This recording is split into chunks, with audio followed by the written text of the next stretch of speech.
when I begin to work on a symphony, obviously it begins as a very technical procedure. I have to analyze the instruments, I have to analyze the structure of the work, I have to try and understand the style according to when it's written and so on and so on. So it's a very intellectual process on one level, it's true. Obviously, once I've done that, once I've actually sort of deconstructed the work, particularly a work as complex as Elgar II, which is immensely dense. The orchestration is very dense, the thoughts are very dense. I then have to look and discover the emotional content of the work. In a piece like Elgar II, it's a little bit perhaps easier for me than for some conductors, because being English and being raised to a certain degree in this tradition, I can understand this very special world. He was a very complicated gentleman. He's, on the surface, you had a very imperialistic, very bombastic figure who loved England, the great things of England, king and country, etc. In fact, underneath, he was a very insecure, uncertain man. He was a Catholic, which was not easy to be in England at that time.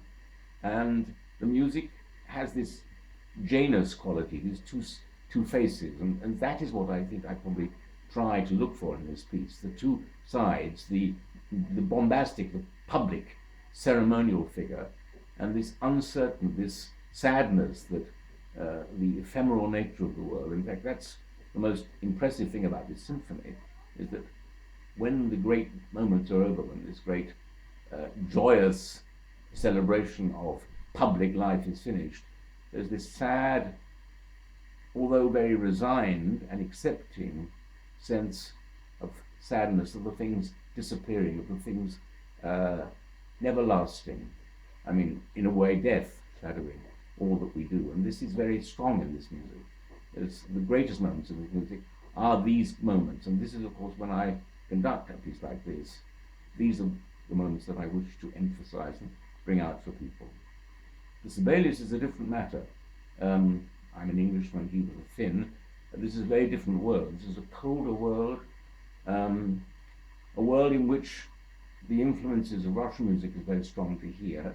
And what one must seek there is this sound world that he demands. This is a cold, underneath the coldness, deeply emotional, but there is also a sense of respect for nature and of the savagery and the unhuman or inhuman nature of nature itself, and particularly the Sixth Symphony, which is a very enigmatic, cryptic piece, which speaks about the purity of nature and our attitude toward this.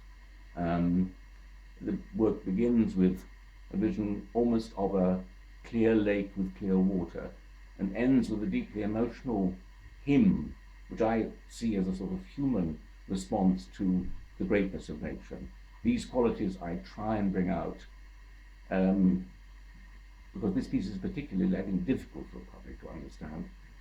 I think it's an important piece. It's also quite difficult for orchestras to understand. And my duty is to try and explain, obviously, to an orchestra how they should approach that as well. That's my function also with the Elgar, because Elgar, for instance, for an Italian orchestra is not an easy world either to understand. It relates not very clearly to Verdi or even Puccini, in fact, in that sense. So that's my function. I don't ever think of myself as having a particular voice as a conductor.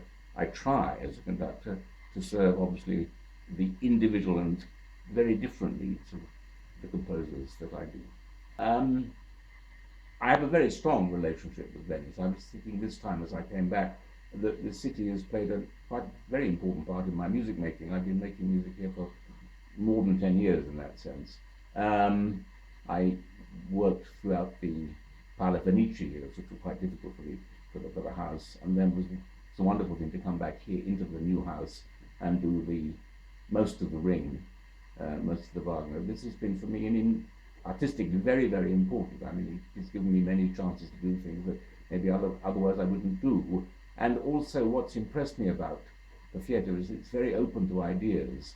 The programming is very interesting. and very original. And I always got the impression that everything works together. The city itself is for me a unique object. It's me the ideal city, the city that I would love the rest of the world to be like. There's something so enormously human about this place. Because there are no cars, because it's only water. All you hear, and hearing is important for me because I'm a conductor, all you hear are people's voices, their footsteps, simple sounds like the water dropping, shutters opening.